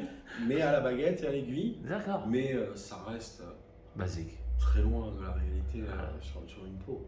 Donc, quelque part, le premier client, on doit stresser quand même, hein. Ah oui. Quand on commence vraiment. Il vaut mieux. Moi, je pense que le stress, c'est quand même important. Ouais. Ça permet de ne pas être à 3000% confiant. Ouais. Parce que quand on est. Maître Nakamura m'a dit dans le tatouage, il m'a dit David, tu dois tatouer le cœur vide. Ah, ouais. Alors, j'ai posé la question au maître Honda en disant pourquoi je dois tatouer, qu'est-ce que ça veut dire en Ouais, fait. ça veut dire. Et il me dit il faut pas que tu sois dans les oppositions d'humeur. C'est-à-dire D'accord. particulièrement enthousiaste, Ouais. j'adore ça, Ouais, c'est facile, Ouais. boum, tu vas te louper. Ouais. Enfin, tu peux te ouais, louper. bien sûr. Parce que tu n'y as pas pris assez de précautions. Bien sûr. Ou alors de ne pas du tout aimer et puis à la limite s'en foutre. Ouais. Et oui, je vais dire, bon, c'est pas grave, c'est pas grave. Ouais, Non, ouais. il faut être sans émotion, ça doit être fait de cette manière-là, Bien et sûr. ça doit être nickel. Qu'on aime ou qu'on n'aime pas. En moyenne, tu vas te régler toi, mais là-bas au Japon, on va pas prendre l'exemple du Japon, mais tu te règles à combien de temps pour faire un client? Si tu dois y revenir, Les sessions, en règle générale, parce qu'à un moment on est déconcentré, peut-être trop, c'est trop. oui, la session, là-bas au Japon, c'est 3 heures, entre 2 heures et 3 heures. J'allais dire 2 heures, moi, ouais. Voilà. C'est pas loin. C'est quelque chose de bien. Ouais, Si on travaille lentement, c'est léger, 2 heures. ouais, En 3 heures aujourd'hui, avec mon niveau, c'est bien. c'est pas mal. On peut Ouais. avancer de manière sereine, Voilà. à savoir que bon, faire une manchette, c'est pas 2-3 sessions. Ouais. Mais C'est long. voilà, ça permet quand même d'avancer. Et pour le client et pour moi, 3 heures, c'est bien. 3 heures, 4 heures. Toi, tu aimes tatouer le matin, milieu d'après-midi jusqu'à la nuit. Pas du tout. Moi, je suis Non. quelqu'un de nuit. Moi, je suis un D'accord, oiseau de super. nuit. Moi, j'aime la nuit. D'accord. Mais bon, alors il y a des situations. Avant le confinement, c'était Facile. facile. Ouais. Enfin, facile. Hum. Tout le monde ne peut pas se permettre de venir en pleine journée se faire tatouer. Encore une fois, j'ai des personnes qui ont des horaires des fois qui sont pas faciles. Donc Ouais. c'est plus simple de venir à 19h, Ouais. de venir à 18h. Ouais. Quand on a fini son travail, on a récupéré ses enfants Ouais. et on va chez le tatoueur. Ça reste pas la chose la plus importante, le tatouage. Ouais, ouais. Donc voilà, donc c'est vrai que ces heures-là me convenaient et convenaient beaucoup. Ça Aussi, t'arrive de bosser jusqu'à minuit? Oui, Oui. bien sûr. Même 1 heure le Mais matin? voilà, après, vu la situation, Ouais, c'est pas évident. j'ai changé. Ouais. Mais définitivement, le matin, non, c'est pas Non. mon art. D'accord. Enfin, pour moi, le tatouage, non. À l'inverse, mes maîtres, oui. Ah oui, d'accord. Très, très. Ils aiment le matin se lever, très, très, très matinal comme ça. Ah Et des fois, chez Maître Nakamura, des clients venaient à 6h30 du matin. D'accord. Il les obligeait à venir. Bon, après, c'est dans un autre cadre où lui, quand tu lui disais, les gens exécutaient. Ouais, d'accord. Compris.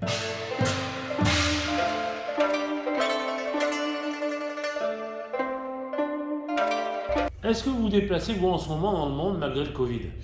Malheureusement, non. Non, d'accord. Malheureusement, plus. Mhm. Je devais me rendre plusieurs fois au Japon par an. Je dois me rendre plusieurs fois là-bas. Donc, malheureusement, ça, c'est fini. Petite parenthèse, combien coûte un vol au Japon, là, en ce moment, là? J'ai aucune idée, mais D'accord. on est dans un vol au Japon En moyenne. Ouais, 600, on va avoir peut-être rarement des 450, etc. Même si on le prend d'avance? bah, plus on prend Ouais, d'avance, mieux c'est. moi aussi, d'accord. C'est quoi le vol là en partant d'ici, là, ou Paris? Bah, il faut passer par Paris. Ouais, Enfin, d'accord. moi, je suis toujours passé par Paris. C'est Air Japon Après, il y a Japan Airlines. Ouais. D'accord. Et En général. Korean, ça c'est bien aussi, la Korean. D'accord. Ok. Alors, disons que ça dépend où vous allez au Japon. Oui, voilà. Si on va à Tokyo, bah, vous passez directement. En moyenne, l'heure de vol, c'est quoi là-bas Bah, disons que moi, j'étais obligé de faire Nice, Paris, Ouais. Paris, Tokyo, Tokyo, Fukuoka. Ah, d'accord. C'est pénible. Donc c'est 15 heures. Ouais, même plus. Ouais. Ah, ouais, d'accord. Plus, ouais. Donc vous êtes plus local en ce moment, malheureusement. Ben ouais, en ce moment, plus local, j'ai fait une convention à Agen. Quand même, ouais. Superbe convention. Ah, puis vous faites aussi, évidemment, on en parle maintenant, vous faites des masterclass, vous venez parler de votre métier dans les villes. Alors, j'ai fait une conférence. D'accord. J'ai fait une conférence au Musée des Arts Asiatiques, Très bien. qui était... c'est une exposition, en fait, en parallèle de tatoueurs tatoués, D'accord. qui était donc une exposition du Quai Branly. Ah oui. Et donc, ils m'ont demandé de faire une conférence, de parler Bien, de l'encre, bien. et après de parler de mon parcours et du tatouage traditionnel japonais. D'accord. Après, comme news, il y a l'écriture d'un livre. Ah, bien. Ouais, un livre qui est en relecture. D'accord. Euh, Qui sortira début d'année? Qui sortira en 2022. Un premier trimestre, sûrement. Sûrement. Mhm. Donc, qui a été écrit par une professeure D'accord. de l'université de Nice, spécialisée sur les mafias. Ah, d'accord. Voilà, qui a déjà fait un ouvrage sur la mafia italienne, D'accord. très très intéressant, et donc a été, voilà, comme ça, très intéressé, bien entendu, sur les Yakuza, le monde des Yakuza, Bien sûr. et a voulu faire donc ce livre. D'accord. Et donc avec elle, on a échangé, et elle a voulu donc intégrer dans ce livre sur les Yakuza une partie sur moi, sur ma formation, sur un petit peu mon Parcours. Ouais. parcours Ah, voilà, ouais. au Japon dans ce milieu. Bien. Donc ça c'est pour les news. Hein. Bon, vous pouvez pas tout dire sur les Yakuza, évidemment. Ben, je peux dire ce que... Oui, on Hmm. peut pas tout dire. Voilà. Ah. Disons qu'on peut pas tout dire. Moi, j'ai vu des personnes respectueuses venant se faire tatouer. Les histoires... alors, on entend des anecdotes. Oui, mais mais bon, bon, voilà, c'est des personnes... Les on-dit. Voilà, Hein. j'étais pas dans des confessions Voilà. intimes. Non, La non. personne se... Non, donc il y a beaucoup de choses que j'ai apprises d'eux. Voilà. Mais sur leurs valeurs, sur leurs règles, sur leurs codes. Voilà. Après, Leur mécanisme intérieur, voilà, on n'est sur pas trop au courant. les activités, Ouais, non. non. Alors, on sait qu'un tel a telle chose, un Ouais. tel a telle chose, Bien sûr. mais j'ai envie de dire, les personnes qui vivent dans le quartier le savent aussi. C'est pas moi en particulier. Non, moi j'ai appris à les côtoyer en tant que personne. Bien sûr. Et j'ai un très très bon souvenir avec des personnes de différents clans, etc., Bien qui sont des gens très très bien. Mais la mafia japonaise, on entendait aussi qu'ils travaillent. Ils sont moins, on est moins dans le racket de commerce ou ça. Ils sont plus, il paraît, dans le placement d'argent. Ben, je pense que comme toutes les mafias, on commence. Ils se sont diversifiés. Il faut Hein? faut un peu évoluer. Ah ouais.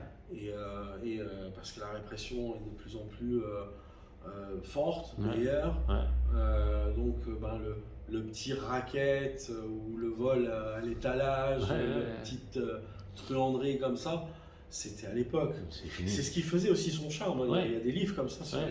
les Yakuza. Bien sûr. Confession, mémoire d'un Yakuza, ça s'appelle. D'accord. C'est superbe. Alors, c'est avec ce décor à l'ancienne, les kimonos, Ouais. les bars, les maisons closes, Oui, bien sûr. tous ces zones un peu noires. On sent l'impression d'être dans les univers à Scorsese comme ça. Donc ça, oui. Est-ce que, tiens, une Ça. petite question qui me... Ouais. Est-ce qu'il y a des geishas qui ont le droit de se tatouer? Une parenthèse, tiens. Oui, bah alors, la geisha, c'est le fantasme, mais c'est sur la Ouais. relation. Ouais. La geisha n'est pas la prostituée. D'accord. Non, non, non. Mais oui, il y en Ouais. a qui se... bien sûr, D'accord. bien sûr. Ah, ouais. Alors, ça reste encore une fois le tatouage. On va tout trouver, mais le tatouage, c'est pas très très bon. D'accord. Mais vous allez avoir, par exemple avec la police, Oui. puisque c'est quelque chose d'interdit, Oui. parce que foncièrement, pour eux, c'est Yakuza. D'accord. Donc, on va arrêter quelqu'un qui est tatoué de cette manière-là, Ah oui. parce qu'on se dit, forcément, c'est un Yakuza. Ouais. Après, ils ont d'autres façons, puisque les Yakuza, dans toutes des lois anti-Yakuza, ils ont les noms des personnes, ils ont tout est fiché, tout est... Donc, J'allais vous le dire, vous, quand vous atterrissez là-bas, vous êtes connu maintenant. Je sais On pas, vous connaît. ils sont gentils avec moi. Non, d'accord, mais est-ce qu'on sait que vous êtes le maître, l'élève du maître, hein? Je pense. Certainement. Ah ouais. Mais bon, après voilà, moi Vous ne nous en servez pas pour, hein, bien sûr. Non, après moi je viens pour apprendre. Voilà. Moi j'apprends un art traditionnel japonais. Voilà. Qui après on n'aime pas. L'État a fait en sorte de le mettre comme un sous-art. C'est un fait. C'est un fait. Mais ça reste quand même dans le monde au crédit du Japon et à la gloire du Japon. Parce que c'est un art qui vient de là-bas. Et quand vous ouvrez un livre de tatouage ou un magazine de tatouage, il y a toujours du tatouage japonais. Donc, c'est quand même les mettre sur un piédestal. Donc voilà. Moi, je joue pas sur le côté non, pas du tout. que ce soit Yakuza, pas Yakuza, non, etc. non. Moi, je parle de choses traditionnelles dans les limites de mes compétences et de mes connaissances. On parle bien des samouraïs, qui n'ont pas fait que du bien, soi-disant. Oui, à un moment, mais bon, c'est quand même des gens qui sont restés dans l'histoire du Japon. Hein. C'est ça. Même bien marqués. C'est ça. Et il y a plein de choses comme ça sur les pilotes aussi, les pilotes pendant la Deuxième Guerre mondiale, les gens obligés d'eux. Et des gens mis comme des parias ou après des autres comme des héros. Donc bon, c'est un sujet très complexe. Hein. Très complexe. Et on pourrait très intéressant, bien sûr. On pourrait passer la nuit. Hein. Bien sûr.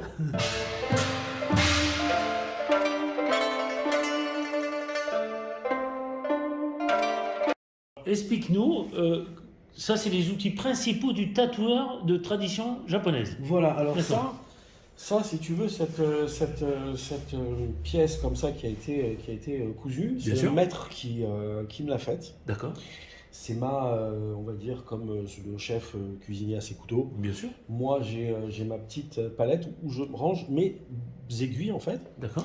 Donc là, ces aiguilles-là sont en bois, on utilise du bois précieux. Oui, attention, ce ne sont pas des baguettes pour manger. Hein. Voilà, ouais, ça c'est du bois d'ébène.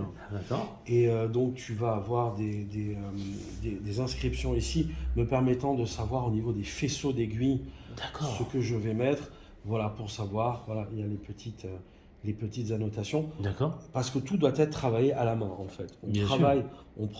On doit poncer le bout de bois. D'accord. Faire une ouverture avec une fente, alors je ne sais pas si tu vois bien. Oui, on la voit. Voilà, bien sûr. Une fente où on positionnera les aiguilles et on fera son faisceau d'aiguilles. Puis après, il faut le solidifier tout ça. D'accord. En clair, on les emmaillote. Oui, si par exemple. Ouais.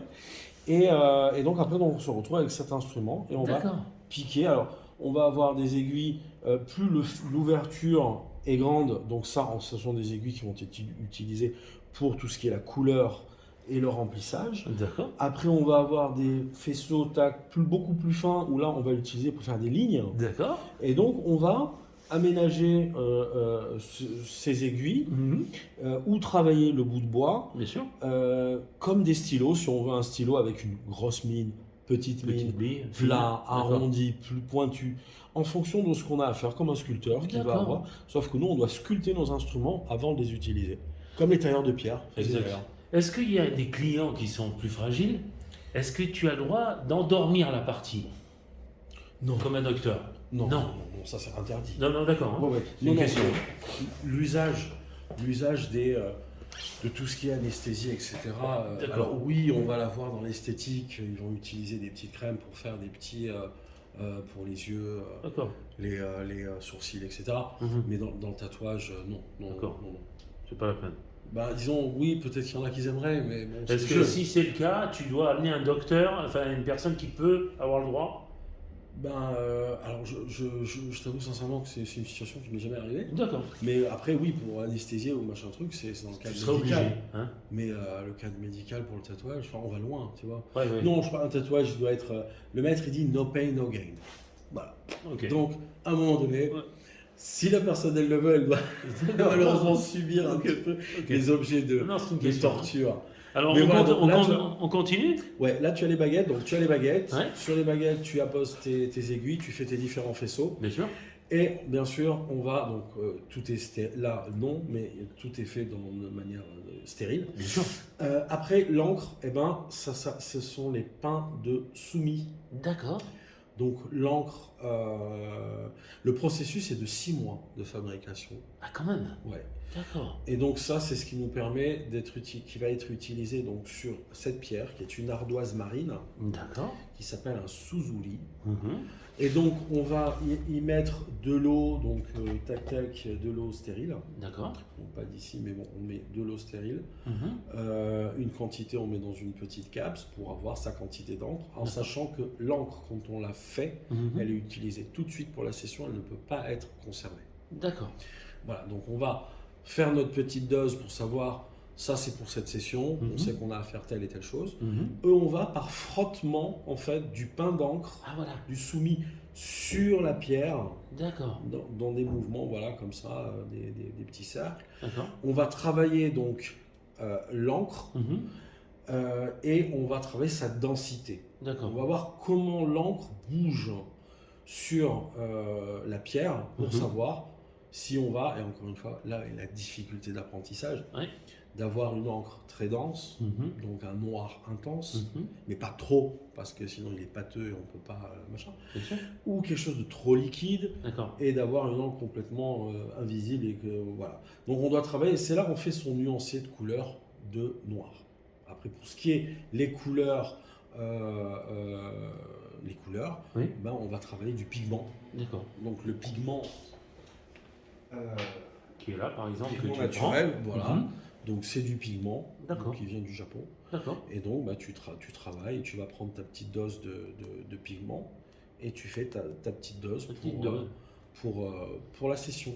Alors, c'est dilué donc que avec de l'eau, Les pigments, enfin, l'encre alors, aussi. l'encre, le soumis pour l'encre noire, c'est que de l'eau. D'accord. On n'a pas besoin de chauffer pour que ça fonde. Ah non, Ah, pas du tout. Pas Hein. du tout. On est d'accord. On n'est pas dans Non. cette façon En fait, de travailler. C'est la friction entre le pain d'encre, D'accord. la pierre et l'eau D'accord. qui va te donner. La pierre, c'est quelle matière d'ailleurs? C'est une ardoise. Une ardoise. Mm. D'accord. Ardoise marine. Ok. Et elles sont faites à la main. Ça a été poli à la main. D'accord. Et tu as la signature derrière Magnifique. de l'artisan qui a fait ça. D'accord. Et là, pour les couleurs, ben, c'est le petit secret. Mais c'est pour le coup naturel. D'accord. Sur le coup, vraiment. Et c'est ça qui fait que le pigment, la densité de la couleur, les gens restent impressionnés de voir en tatouage traditionnel japonais comme ça des couleurs vives et qui restent sur 10-15 ans net. Net. Donc, C'est-à-dire que je prends un c'est exemple. ça, Quand on voit ton bras ici, ouais. si tu te scratches avec un truc qui gratte, Bah, disons, là tu vas abîmer ta peau. voilà, on est d'accord. Mais tu vois, voilà, j'ai absolument, moi je ne fais ni soin, D'accord. ni rien. Ok. Et en fait, on voit que les noirs, Ouais. alors on a tendance à voir les marques d'aiguille, mais Oui. plus le temps passe, plus ça va fuser, plus ça va se bonifier avec le temps. D'accord. Donc, ça va D'ailleurs, être là, plus tu beau, as en fait un dragon, hein? Là, c'est un dragon. C'est un beau dragon. Qui me regarde. Oui. Tu vois, Voilà, il te regarde. ça, le maître, il me charrie à chaque fois. Alors c'est lui qui l'a fait, il a mis la position des yeux. Hein. Très fort. Mais bon. Ouais, Voilà, donc, c'est à peu près l'ensemble est là. Donc voilà, tu as voilà, les baguettes, D'accord. les aiguilles, Mhm. ton encre, Mhm. et puis après, bah, Ça, c'est le principal. Après, c'est ton travail. le manuel. dessin, le modèle, le client, Voilà. et hop, on est parti. Ok.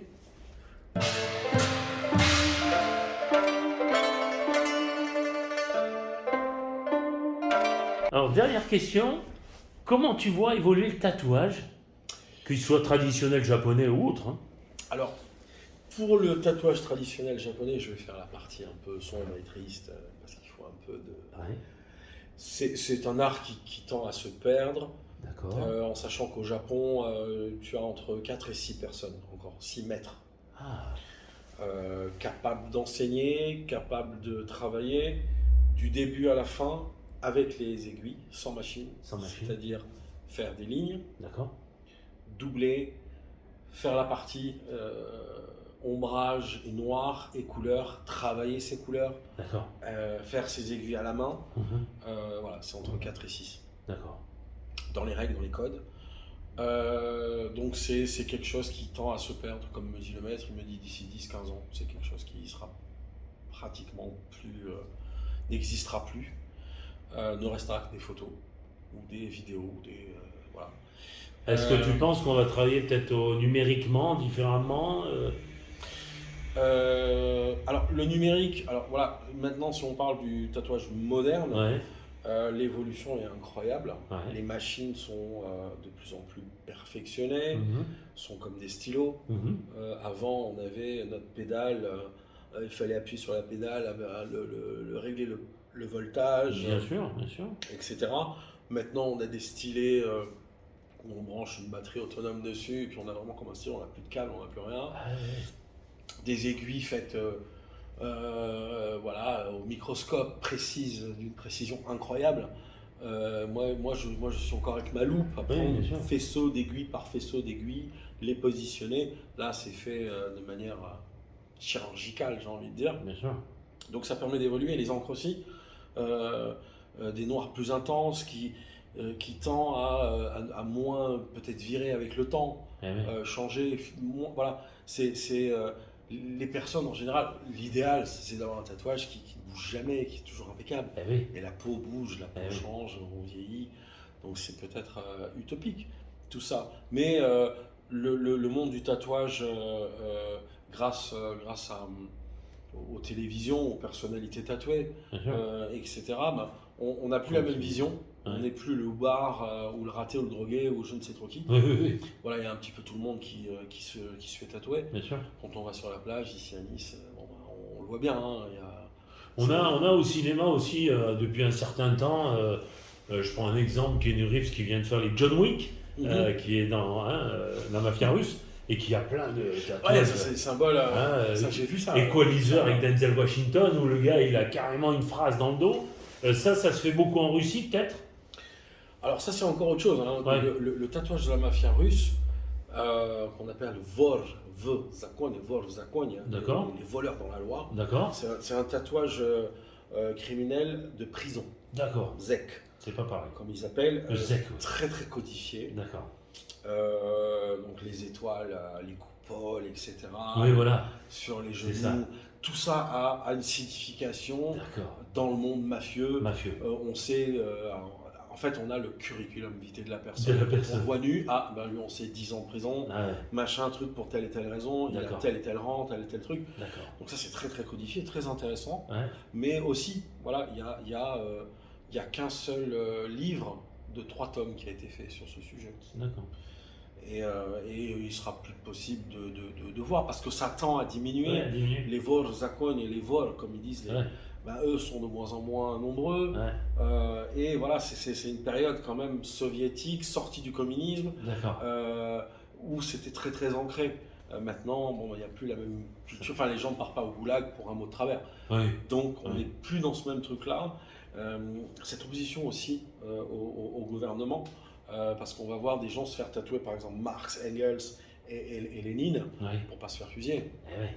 Par On exemple. ne peut pas tirer sur des images comme ça. Mais oui, ça c'est un tatouage très intéressant. Ouais. Tu vois, ça aussi c'est très intéressant, qui est fait en prison. Qui fait en prison.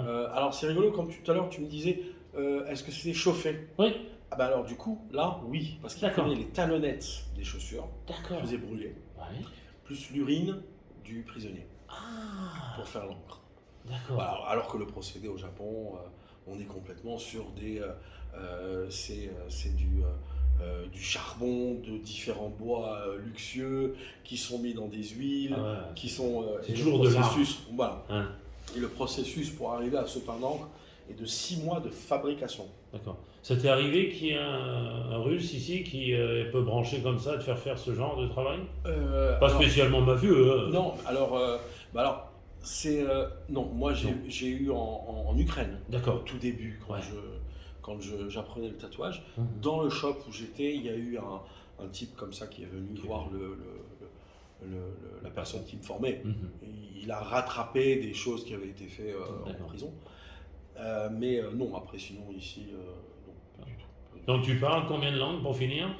3. Russe? Ouais. Japonais quand même? On peut le compter? Un peu, scotch. D'accord? Français? Ouais. Et anglais? Et anglais. Ah, ça fait 4 langues. Ouais, hébreu. C'est bien ça. Ok, bah écoute, on te remercie pour ce très très beau reportage, en sachant que ça ne fait que commencer puisque tu viens de m'annoncer des bonnes nouvelles, donc ton livre va sortir. Ouais, alors c'est le livre, oui, c'est pas le mien, c'est celui de Léa. De la journaliste, voilà, où elle parle de moi, il y a des petites choses encore comme ça dont on parlera, ouais, on se verra. Avec plaisir. Ouais. Et puis on espère te voir dans des conférences encore. Ouais, bah là il y a une conférence encore à Béziers l'année prochaine, il y a festival, comme je disais, il y a le festival d'Agen, et les organisateurs font Perpignan. Ah, j'ai oublié de te demander quelque chose avant de finir. Ouais. Est-ce que les bikers te demandent? Tiens. Oui. Ah. Bah oui. Alors, dans quel contexte ils viennent Dans quel contexte? Un truc bien précis, un truc mafieux, un truc... Non. Bah, si tu veux, ils organisent. Il y a la culture bike, rock'n'roll et tatouage. D'accord. Donc ils font des. On peut te demander de faire un Elvis Presley par exemple? Une tête? Bah, je ne saurais pas le faire. Non, d'accord, dans ton cas. Non, mais après parce que je suis pas. Oui. Ils ont ces espérances à chaque fois de. Bah, si tu veux, un River, je sais pas. Bah, ça après, en fonction des personnes, ouais, ça je sais pas. Mais non, moi je pensais plutôt au niveau des organisations. Ils organisent plein à Nice. Ouais. C'est organisé. Voilà, il y a plein de super festivals, conventions, festivals de tatouage, qui sont organisés par différents et on te demande de venir. Groupes de bikers. On t'invite toi? On t'invite souvent? Ouais, on m'invite. Ouais. Okay. Bah, après, on m'invite parce que moi je peux pas faire le même travail qu'un tatoueur. Je peux pas avoir du flash ou du truc ou faire 2-3 clients par jour. Non. C'est trop lent, ça va trop lentement. Donc moi en général, quand je viens, c'est pour faire un peu le spectacle. Et je prends mes clients et puis je tatoue et les gens regardent, ils sont impressionnés par le truc.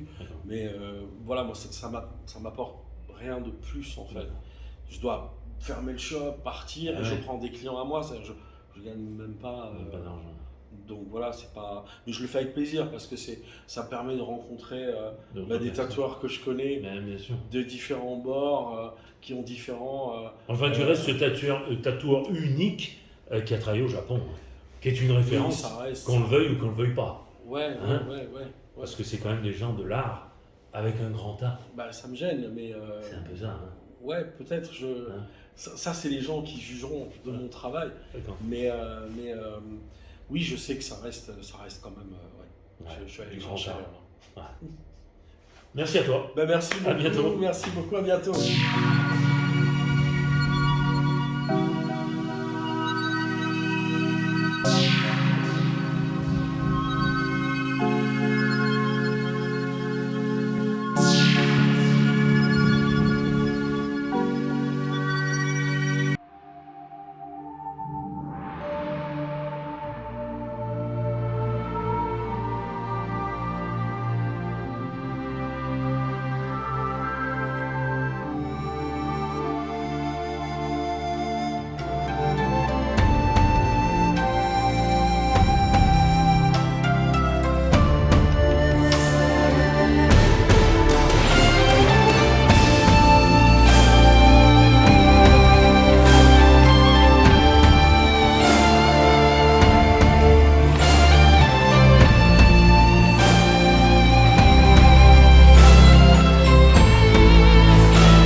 Bonjour, c'est Jacques France, je suis le parrain de ITV Célébrité Interviews.